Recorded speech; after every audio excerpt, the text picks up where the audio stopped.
नमस्ते प्रिय छात्रों, कैसे हैं आप सब? बच्चे हैं ना? कक्षा 8 विषय हिंदी इकाई चौथी उठो धरा के अमर सपूतों में हमने स्वाध्याय और अभ्यास की चर्चा कर ली है। अब हम भाषा सज्जता की चर्चा कर लेंगे। तो आप भाषा सज्जता में देख सकते हैं कि संज्ञा का प्रयोग, आप संज्ञा के बारे में सीख चुके हैं, अर्थात किसी वस्तु का, व्यक्ति का या स्थान के नाम का जो शब्द निर्देश करता है उसे संज्ञा कहा जाता है। निम्नलिखित वाक्यों में से संज्ञा ढूंढकर उसका भेद बताइए।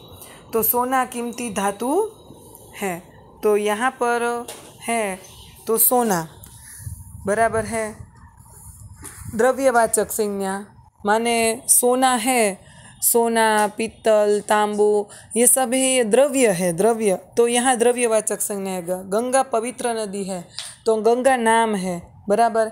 तो नाम है इसलिए यहाँ व्यक्तिवाचक संज्ञा आएगा, बराबर।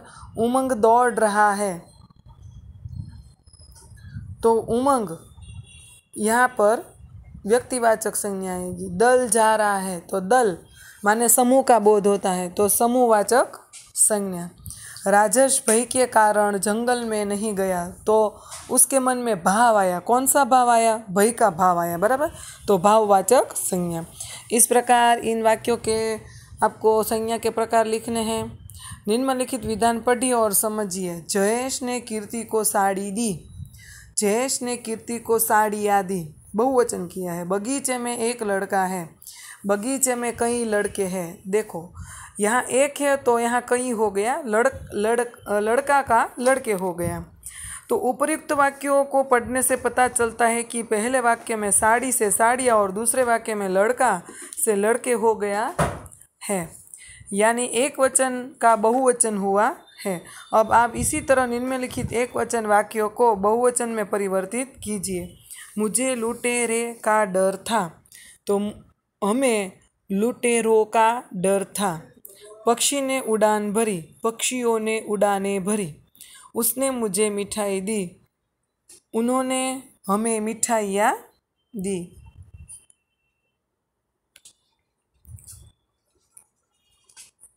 निम्नलिखित वाक्य पढ़िए और वाक्य में गाढ़े काले शब्द को समझिए। भाववाचक संज्ञा के रूप में और जातिवाचक संज्ञा के रूप में, बराबर है। यहाँ पर आप देख सकते हैं बच्चे प्रार्थना करते हैं, तो प्रार्थना का यहाँ भाव आया है। तो जातिवाचक में यही देखिए कि बच्चों की प्रार्थनाएं बेकार नहीं जाती, बराबर है। नदी की चौड़ाई अधिक है, तो भारत में नदियों की चौड़ाइयाँ अधिक है। उपर्युक्त वाक्य पढ़ने से पता चलता है कि पहले वाक्य में गाढ़ा शब्द प्रार्थना था, जो भाववाचक रूप में था। उनके साथ दिए गए वाक्य में प्रार्थना को ए प्रत्यय लगाने से प्रार्थना ए संज्ञा जातिवाचक संज्ञा बन गई। यहाँ पर आप देख सकते हैं कि प्रार्थना का हमने बहुवचन किया, तो वो भाव में से जातिवाचक संज्ञा बन गई।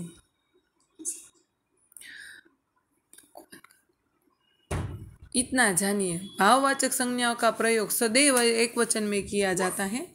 आप लोग समझिएगा और याद रखिएगा कि भाववाचक जो संज्ञा है, भाववाचक माने उसमें दशा, भाव, फिर मन के जो भाव होते हैं, दशा, उसकी परिस्थिति आदि का वर्णन भाववाचक संज्ञा में किया जाता है, जो सदैव एक वचन में किया जाता है। बहुवचन में प्रयुक्त किए जाने पर ये जातिवाचक संज्ञाओं का रूप ले लेती है। अगर वो जो भाववाचक संज्ञा जिस शब्द में आता है उसको हम बहुवचन में लिखेंगे, तो वो शब्द जातिवाचक बन जाएंगे, जातिवाचक संज्ञा का रूप ले लेंगे। उपर्युक्त उदाहरण के अनुसार निम्नलिखित वाक्यों में रेखांकित भाववाचक संज्ञाओं को जातिवाचक संज्ञा में परिवर्तित करके वाक्य फिर से लिखिए। विज्ञान ने दूरी को कम किया है, तो विज्ञान ने दूरियों को कम किया है। नदी की लंबाई अधिक है, नदी की लंबाइयाँ अधिक है। इस प्रकार आपको यहाँ हमने जातिवाचक और भाववाचक संज्ञा के बारे में बताया। ये आपको बराबर याद है, रखना है, बराबर। और आपकी ध्यान में जितने भी प्रकृति के जो भी काव्य आप जानते हैं उनको आप अपनी जो प्रोजेक्ट बुक है या फिर अपनी फेयर बुक में लिखना। आपको ये पूरी भाषा सज्जता आपको अपनी फेयर बुक में लिखनी है, बराबर है। अब हम 5वां जो पाठ है सवाल बाल मन के और जवाब डॉक्टर कलाम के, उसके बारे में पढ़ेंगे।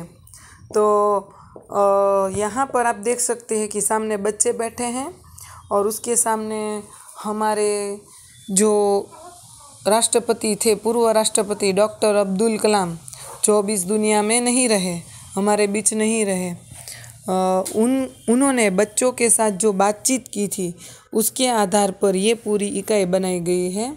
सवाल बाल मन के माने बाल मन, जो बच्चे हैं वो अब्दुल कलाम से सवाल पूछते हैं और जवाब डॉक्टर कलाम के, और डॉक्टर कलाम है वे उन्हें जवाब देते हैं। तो प्रश्नोत्तर शैली में, कौन सी शैली? प्रश्न, बच्चों ने प्रश्न पूछे इसलिए प्रश्नोत्तर शैली में प्रस्तुत यह साक्षात्कार डॉक्टर अब्दुल पाकिर जैनालुब्दीन अब्दुल कलाम से बच्चों की बातचीत पर आधारित है। अर्थात हम कह सकते हैं कि अब्दुल कलाम जी का पूरा नाम डॉक्टर अबुल पाकिर जैनुलाब्दीन अब्दुल कलाम है। बराबर। यह बातचीत तब संपन्न हुई थी जब डॉक्टर कलाम राष्ट्रपति पद पर आसीन थे।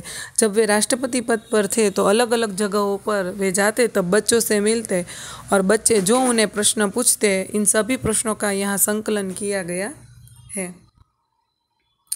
वे बच्चों की जिज्ञासाओं का तुरंत उत्तर देने के लिए सदैव तत्पर रहते थे। तो यहाँ हम प्रश्नकर्ता का नाम पढ़ेंगे और अब्दुल कलाम ने उसमें क्या जवाब दिया ये पढ़ेंगे। बराबर है। तो आगे के वीडियो में इसका हम विस्तृति से चर्चा करेंगे। बराबर है। तब तक के लिए बाय बाय।